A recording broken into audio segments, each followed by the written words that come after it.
Alright, so picture this. Foolio and his crew thought it would be a smart move to disrespect the grave of Yungeen Ace's affiliate, 23. They went all out, snapping disrespectful pics and straight up mocking the dead. This stunt led to some serious consequences that took down almost everyone involved. The first person to be taken out is BG Wybezi. BG Wybezi, whose real name was Adrian Lee McKenzie, was a rising star in Jacksonville's hip-hop scene. Known for his unique style and raw lyrics, he had started making a name for himself with tracks that resonated with the local community. However, his promising career was cut tragically short on the night of May 17, 2023. It was a typical night in Jacksonville's Moncrief Park area when gunfire suddenly erupted around 9:40 p.m. BG Wybezi was on the 3600 block of Effie Street, an area that had seen its fair share of violence over the years. Reports indicate that multiple shots were fired, and when the police arrived, they found a horrific scene. 2 boys and 1 adult male suffering from life-threatening injuries. BG Wybezi was rushed to the hospital, but despite the medical team's best efforts, he was pronounced dead upon arrival. The drive-by shooting left the community and his family in shock. No one in the city can actually tell y'all why Adrian got killed, because nobody knows. Just 4 days after the shooting, a memorial event was held on the same block where BG Wybezi was killed. Friends, family, and fans gathered to pay their respects, releasing balloons and sharing memories of the young rapper. However, the peace was short-lived. During the memorial, gunmen returned and opened fire on the mourners, turning the vigil into another scene of violence. A woman was shot in the arm and had to be treated at the hospital, but thankfully, her injuries were not life-threatening. BG Wybezi's murder is believed to be a direct consequence of his actions at the graveyard incident. Wybezi was known to be part of the Bully Gang, which is tight with KTA, Kill Them All. For the longest time, KTA and ATK, Ace's top killers, Yungeen Ace's crew, have been locked in a deadly feud. The beef between ATK and KTA runs deep, with roots that go way back. A significant turning point was the death of Zion Brown, Foolio's cousin, on May 27, 2017. Zion was at home with his younger sisters and cousins when someone from ATK, Deontra Thomas, aka Trey Shorty, threw a brick through the window and started firing. Zion was killed, and 2 girls were injured. Zion's death hit KTA hard, and they wanted payback. On June 5, 2018, Yungeen Ace's best friend, 23, was celebrating his 18th birthday with Ace's younger brother and their friend. They were ambushed at a traffic light, and in the brutal attack, both 23 and Yungeen Ace's brother lost their lives. Yungeen Ace survived, but got hit 8 times. Once in the hand. Yeah. Once in the hand, one in my arm and shit. The rest of them, I got grazed in my back, but I got shot 6 times in my butt. Foolio and his crew disrespecting the grave after this horrific incident was a low blow that couldn't go unanswered. And after Wybezi's death, they weren't done. They went after their next target, Jake Jitt. Jake Jitt was the next to get caught in the crossfire, and his end was nothing short of brutal. On August 16, 2023, Jake Jitt was driving his car through Duval County on his way to visit Kenny Caps, one of Foolio's affiliates. You say when he was on the way to you, when he was on the highway? He texted me 15 minutes away. As he navigated the highway, a vehicle pulled up alongside him. Inside that vehicle was a shooter with a deadly mission. Without warning, the shooter began to let off shots, aiming directly at Jake's car. The sound of gunfire echoed through the highway, creating a scene of panic and chaos. Realizing he was in serious danger, Jake tried to shake off the shooter. He slammed on the gas, trying to speed away, but in the midst of the chaos, he lost control. His car swerved violently, crashing into a parked semi-truck. The impact was devastating, turning his car into a mangled wreck and leaving him trapped inside. The question remained whether Jake had been hit by the shooter's bullets or if the crash itself had caused his fatal injuries. Regardless, the outcome was the same. Jake Jitt had lost his life on that highway at just 18 years old. As the investigation kicked off, questions arose about why Jake was targeted. Known to roll with the Bully Gang, which was affiliated with Foolio's KTA crew, Jake's death deeply affected Foolio and his crew.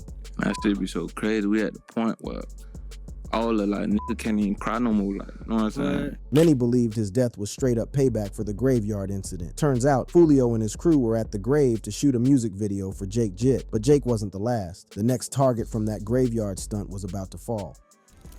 Rico Osama. Next on the hit list was Julian House, better known as Rico Osama. Rico was deep in the game, and you can spot him clearly in the picture from the gravesite here. His involvement in that stunt led to his tragic end. On December 12, 2023, Rico Osama's life was violently cut short. What started as a typical day in Jacksonville turned deadly around 3:53 p.m. when gunfire erupted near the 6,300 block of San Juan Avenue. An off-duty cop nearby heard the shots and immediately called the Jacksonville Sheriff's Office. The rapid succession of shots brought officers officers rushing to the scene. When they arrived, they were met with a devastating sight. 3 adult males, including Rico, had been shot. A local business owner recounted the harrowing experience, vividly describing how a bullet tore through the walls of his shop, making the violence all too real and immediate. I got a metal desk, fortunately. I jumped down behind that and just waited for it to stop. I got a bullet in the refrigerator, actually. Surveillance footage from a nearby shop caught the chaotic scene, showing one of the wounded victims desperately crawling across the street, clutching his side where he had been hit. Seconds later, a man in a blue shirt appears from around the corner. He looks to be shot and drops to the sidewalk before crawling to a nearby business. EMS is seen arriving moments later. The man is one of 2 people hurt and underwent surgery. The victims were rushed to the hospital. For Rico, it was too late. He didn't make it. The other 2 were in a fight for their lives, undergoing emergency surgery with their conditions listed as critical. As the investigation progressed, witnesses described seeing a lone gunman dressed in black who may have been involved in a foot chase right before the shooting erupted. Police said yesterday that the suspect ran from the scene and was wearing a mask. This individual, believed to have fled the scene on foot, became the target of an intense manhunt. Despite extensive efforts by law enforcement, the shooter was never caught, and Rico's murder remains unsolved. The next hit would be on the big dog himself, Foolio.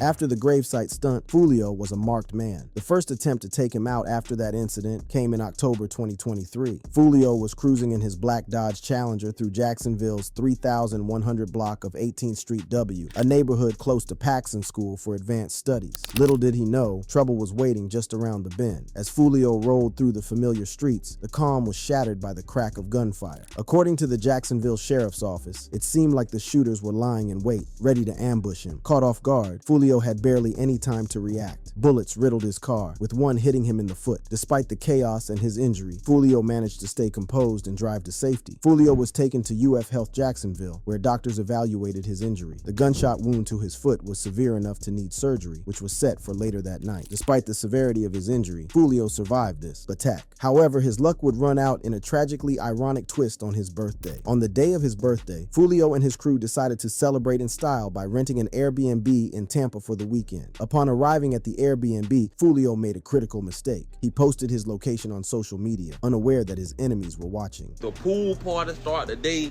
at 5, 6 o'clock. If you already got the address, pull up, man. You got the address, pull up. If you need the address, DM me right now. The pool party start at 5, 6 o'clock. This simple slip-up gave his rivals all the information they needed. Foolio was located and ambushed again, but this time there was no escape. Multiple shooters, armed with high-powered rifles and a Glock, fired into Foolio's vehicle outside a Holiday Inn, killing him and injuring 3 others. Court documents later revealed the intricate details of the ambush. The investigation involved surveillance footage, digital evidence, and ballistic analysis, showing that the attack was meticulously planned by gang members Rashad and Davion Murphy, along with 3 accomplices: 21-year-old Elisa Andrews, 21-year-old Isaiah Chance, and 18-year-old Sean Gright. The suspects are believed to have ties to the ATK gang. Furthermore, it was found that the shooters are members of or affiliated with rival gangs of Jones that go by ATK and 1200.